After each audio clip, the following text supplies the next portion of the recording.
అన్నది వాళ్ళ ఫీలింగ్ ఉంది. ఇక్కడ గమనించాలని, ఎందుకంటే ఇది చాలా వరకు సానుకూలంగా చాలా మందికి మర్చిపోతున్న అంశం ఏంటంటే, రేపు అధికారంలోకి ఈ పార్టీలు వస్తాయనే నమ్మకం వచ్చిందా ఆయా పార్టీల్లో ఉత్సాహవంతం ఔత్సాహమైన లేకపోతే సీజర్డ్ పొలిటీషియన్స్ ఏంటంటే మేము ఎమ్మెల్యేగా ఉండాలా, రేపు వస్తే నేను మంత్రి అవ్వాలా, నేను అధికారంలో భాగం కావాలా, ఇక మిగతా కోరికలన్నీ ఉంటాయి. ఆ కోరికలు వాళ్ళు తీర్చుకోవడం కోసం వాళ్ళు పార్టీల మీద పార్టీ అధికారుల మీద రుద్దడానికి ప్రయత్నం చేస్తారు. ఇక్కడ చంద్రబాబు నాయుడు గారు వారి యొక్క పార్టీ నాయకుల యొక్క ఒత్తిడికి ఏ మేరకు లొంగుతారు, ఏ మేరకు వాళ్ళ దానికి ఇబ్బందులు ఎదుర్కొంటారు చంద్రబాబు నాయుడు గారు ఆయనకు సంబంధించిన అంశం కానీ జనసేనగా మాకు లేదు. అలాగే పవన్ కళ్యాణ్ గారు కూడా జనసేన నుంచి జనసేన నాయకుల నుంచి సైనికుల నుంచి కూడా ఒత్తిడి ఉంది, మనం ఇట్లా వెళ్ళాలి. కానీ అక్కడ అధినేత నిర్ణయానికి బట్టి అల్టిమేట్ గా మేము అంగీకరిస్తామని మేము ఒక అనులంఘనమైన స్టేట్మెంట్ కూడా ఇవ్వడం జరిగింది జన సైనికులు, జనసేన నాయకులు. కాబట్టి మా తరపున ఎటువంటి ఇబ్బంది చంద్రబాబు నాయుడు గారికి అయితే ఇవన్నీ జరిగిన తర్వాత ఆ పొత్తు దాన్ని మళ్ళీ ప్రజలు అంగీకరించాలి. ప్రజలు అంగీకరించి వాళ్ళు ఆశీర్వదిస్తేనే కదా అధికారంలోకి వచ్చేది. ఇక్కడ ఏంటంటే ఎవరైతే టికెట్ రాని నాయకులు వాళ్ళు వెన్నుపోట్లు పొడిచే అవకాశాలు కూడా ఉంటాయి. మళ్ళీ చూసుకోవాలి మీరు. రైట్, మంచి పాయింట్. సుందరం శర్మ గారు, ఇక్కడ ఒక ప్రధానమైనటువంటి అంశం ఏంటంటే మనం గంభీరంగా ఉండటం వేరు, మొన్న టైమ్స్ నౌ చూసి సంతోషపడితే ఇండియా టుడే చూసి దిగాలు పడేటటువంటి పరిస్థితి వచ్చింది. ఇట్లాంటి దశలో ఎవరో ఒకళ్ళ సపోర్ట్ కావాలి అని అనిపించదు అనుకుంటున్నారా? అది మీరు సైలెంట్గా ఉండండి నేను లేకపోతే ఇంకొకళ్ళని కలుపుకెళ్ళాలనినో ఇట్లాగా అనిపించదా? ఇక్కడ ఆంధ్రప్రదేశ్ రాజకీయాలు కనుక మీకు కూడా తెలుసు, ఎప్పటి నుంచో మీరు కూడా ఒక మాట అంటుంటారు, పొత్తు అనేటువంటిది తొందరగా తేల్చుకోండి, మీరు లాస్ట్ మినిట్లో పెట్టుకుంటారు, లాస్ట్ టైం ఇట్లా అవుతుంది అని చెప్పని మీరు ఇంతకుముందు అంటుండేవాళ్ళు.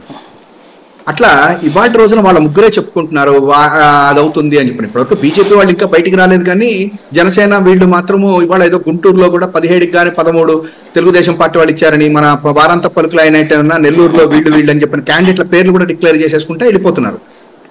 అయితే ఇక్కడ ఒక్కటి మాత్రమే నేను చెప్తుంటా, ఇవాళ ఆంధ్రప్రదేశ్లో ఇంతకు ముందు మీరు చెప్పిందే జరుగుతూ వచ్చింది. ఇది కాంగ్రెస్ ఉన్నా తెలుగుదేశం ఉన్నా కమ్యూనిస్టులు అందరూ ఒక రోజు కాంగ్రెస్ తోటి ఉంటారు, ఇంకొక రోజు తెలుగుదేశం తోటి వెళ్తారు. బీజేపీ కూడా చివరికి ఎన్టీ రామారావు గారికి ఒక పక్కన అటు ఇటు పక్కన కమ్యూనిస్టులు వెళ్ళిన రోజులు కూడా ఈ ఆంధ్రప్రదేశ్లో చూసాం మనం.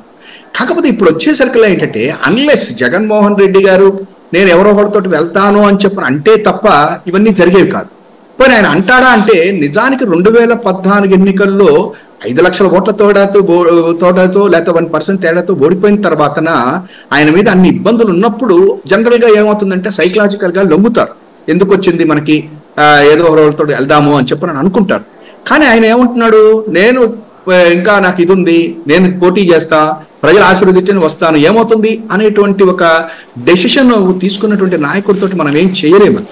ఎందుకంటే ఇప్పటివరకు మీరు అన్నట్టుగా కరెక్ట్, అది దేశం మొత్తంలో మీరు చూస్తే ప్రతి రాజకీయ పార్టీ కూడా ఇంక్లూడింగ్ బీజేపీను, కాంగ్రెస్, కమ్యూనిస్టులు, including local general regional parties వీళ్ళందరూ కూడా ఒక్కసారి ఓడిపోగానే ఎవరో వాళ్ళకి కాళ్ళలో చేతిలో పట్టుకుంటూ పరిగెత్తుకుంటూ చట్టాపట్టేసుకుని వెళ్ళారు. కానీ ఇతను 2011లో బయటకు వచ్చిన దగ్గర నుంచి అసలు అతను వెళ్లాల్సింది బయటకు వచ్చినటువంటి రోజున కడపలో పోటీ చేసేటప్పుడు పార్లమెంట్కి ఒక్కడు వెళ్ళటం అనేటువంటిది చూశారు. అది అయిన తర్వాత ఇంకా అసలు మనం అతని గురించి ఇంకా భయపడతాడనో లేకపోతే ఏమన్నా ఏదో చేస్తాడని లేదు. ఎందుకంటే ఆ రోజున కనుక అటు పక్కన ఏమన్నా చంద్రబాబు నాయుడు ఏమన్నాడు, సుష్మా స్వరాజ్ గారిని పార్లమెంట్ లో నవ్వాడు, మైనారిటీస్ ఓట్లు ఎక్కడి నుంచి క్యాన్వాస్ చేశాడు. ఇటు పక్కన వీళ్ళు కూర్చున్నారు, కాంగ్రెస్ పార్టీ వాళ్ళు కూర్చున్నారు, ఇంకో పక్కన వివేకానంద రెడ్డి గారికి మినిస్ట్రీ ఇచ్చారు, మినిస్ట్రీ ఇచ్చేసి ఆయన్ని దింపారు. తర్వాత ఇటు పక్కన చూస్తే ఇంకా మిగతా వాళ్ళు ఇన్ని ఉన్నప్పుడు కూడా అతను ఏమి బెదరకుండా వెళ్ళిపోయేసేసి 5 లక్షల ఓట్ల పైన మెజారిటీ తోటి గెలిచాడు. సరే పోనీ అది అయిపోయింది, 2014లో ఏదో గెలుస్తాననుకున్నాడు, మరి ఓడిపోయాడు, వాళ్ళందరూ కలిసి కొట్టారు అని చెప్పంటే మళ్ళా పోనీ లేదు నేను ఒక్కడినే వెళ్తాన్నాడు, 151 సీట్లు చేశాడు. ఒక్కటే నేను చెప్తున్నాను, ఇవాళ భారతీయ జనతా పార్టీ లాంటి దేశంలో ఉన్నటువంటి నేషనల్ పార్టీస్ యొక్క ఇష్యూ వేరుగా ఉంటుంది, కానీ రీజనల్ పార్టీస్ లో ముఖ్యంగా ఆంధ్రప్రదేశ్లో ఇవాళ కావాల్సింది తెలుగుదేశం పార్టీని మనం ఇన్నేళ్ళు చూసిన తర్వాత ఒక నిబద్ధత, ఒక క్రెడిబిలిటీ, ఒక స్ట్రాంగ్ మ్యాన్, ఒక రీజనల్ పార్టీ పర్సన్ కావాలి ఇవాళ. ఎందుకంటే జాతీయ పార్టీలు ఎంత చేద్దామన్నప్పటికీ కూడా కొన్ని ఇబ్బందులు వాళ్ళకి డెఫినెట్ గా ఉంటాయి. కానీ ఒక రీజనల్ పార్టీ లీడర్ కనుక గట్టిగా కనుక నిలబడగలిగితే డెఫినెట్ గా అక్కడ ఉండేటువంటి కేంద్రం వాళ్ళు కూడా డెఫినెట్ గా ఇచ్చేస్తారు, యాక్సెప్ట్ చేస్తారు, దిగొస్తారు. ఎందుకు సరే వాళ్ళు ఏదో చేసుకుంటున్నారు, వాళ్ళ రాష్ట్రానికి ఇస్తే మనకు వచ్చింది